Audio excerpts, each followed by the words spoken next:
CD, Claude Rajotte. Ça va bien? Aujourd'hui, c'est le Destroy de la semaine.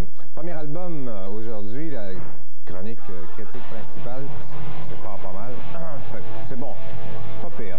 Bref, Teenage Fan Club 13, c'est un groupe qui vient de Glasgow en Écosse et c'est soit leur troisième ou quatrième, ça dépend, parce qu'il y en a un qui est sorti en importation avec des versions à un moment donné, mais qui n'est pas disponible au Canada malheureusement. Et c'est vraiment le retour du pop en force. C'est comme la semaine Beatles. Ils ont des chansons là-dessus qui sont vraiment inspirées par les Beatles. Je parlais de Crowded House lundi, qui sont vraiment plus des clones des Beatles.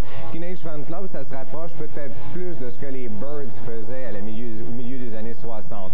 En fait, si on veut comparer avec des groupes d'aujourd'hui, c'est entre Lemonheads et Dinosaur Jr. Un petit peu plus avec Lemonheads, mais un petit peu moins que Dinosaur Jr.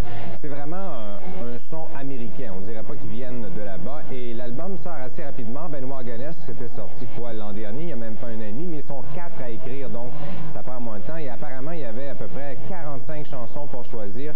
Ils nous ont donné, il s'appelle 13 parce qu'il y a 13 chansons. En fait, pas tout à fait. C'est pas indiqué au dos du compact. C'est bien marqué 13 titres, mais il y en a 19 en réalité.